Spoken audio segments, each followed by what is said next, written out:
Бүгінгі өркениеттің негізі технология болып табылады. Кибернетика, робототехника, бағдарламалау сияқты салалардың дамуы қазіргі адамның өміріне тікелей әсер етіп келеді. Өйткені бәріміздің үйіміз өмірімізді жеңілдетуге арналған гаджеттерге толы.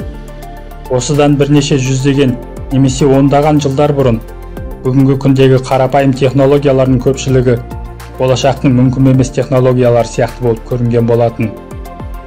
Бірақ бүгінде олармен тіпті кішкентай баланы да таң қалдыра алмайсыз. Бүгін мен сізге, сіз қазір сенбейтіндей, осындай келешектің технологияларын бірін айтып беремін.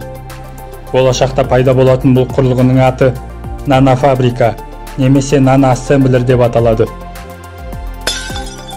Көптеген беделді футурологтар болашақта кез келген бір заттың атомдарын бөлшектеп, және олардан екінші затты жинауға қабілетті құрылғы жасалады деп болжайды.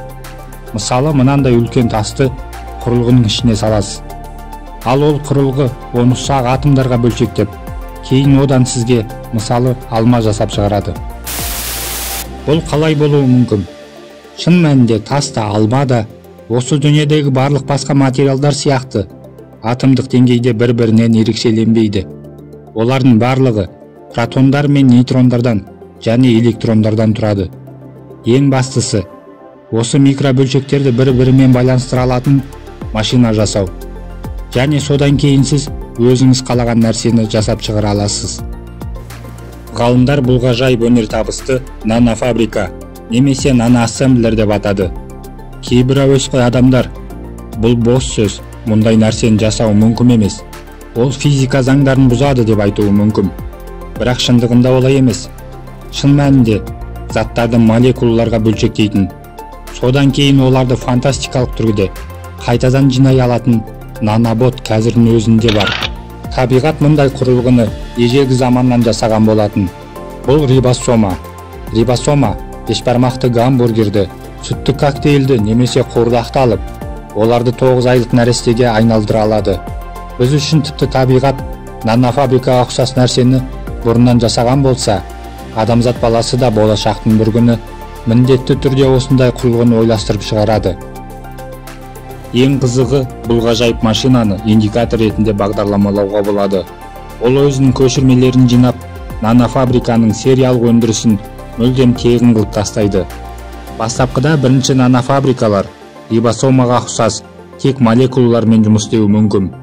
Ал жеке атомдардан молекулаларды жинай алатын күрделі нұсқалар пайда болғанға дейін әлі көп жылдар қажет болады. Және протондар мен нейтрондардан атомдарды жинай алатын құрылғы жасау үшін одан да көп уақыт қажет. Бірақ мұның бәрі кезең-кезеңімен болады. Бұл технологияның бізге әкелетін пайдасын асыра бағалау өте қиын. Біріншіден, планетамызда аштық болмайды. Бүгінде түрлі дәнді дақылдар мен көкөністер өсіретін егістіктер толығымен жойылады. Олардың бізде шексіз және экологиялық таза тағам болғанда керегі жоқ болып қалады. Бұл азық-түлік жерде өсетін дәнді дақылдардан бірнеше есе дәмді және пайдалы болады.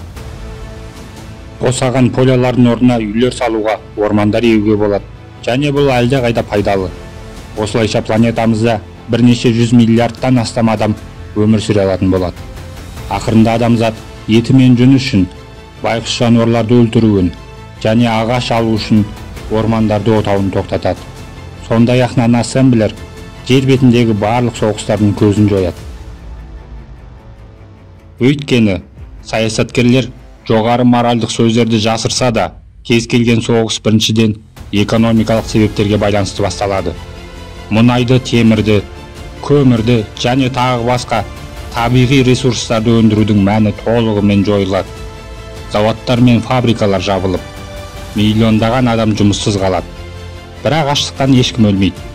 Өйткені бәрі мол және мүлдем тегін.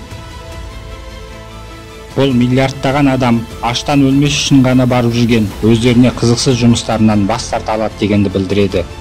Ақырында адамзаттың бос уақыты көп болады және әркім өзіне ұнайтын нәрсені жасай алады. Бүгінде ғалымдар орташа өмір ұзақтығы 70 жас дейді. Шын мәнінде сіз 20 жылдан көп емес өмір сүресіз. Ал қалған уақытта сіз қызықсыз жұмыста болып, өзіңізге тиесілі болмайсыз. яғни 15-20 жыл өмір сүру үшін жарты ғасыр тер төгу керек. Мен әрине жалпы халық туралы айтып отырмын. Ал мұнда нанофабрика нағыз құтқарушы бола алады. Адамдар ақырында толыққанды өмір сүре бастайды.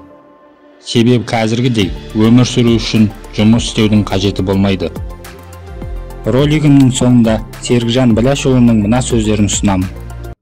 Лайк басқаннан неге аясыздар? Саусақтарыңыз 10 тонна болса да бисмилла деп көтеріп лайк басып бермейсіздер ме? Комментарий жазып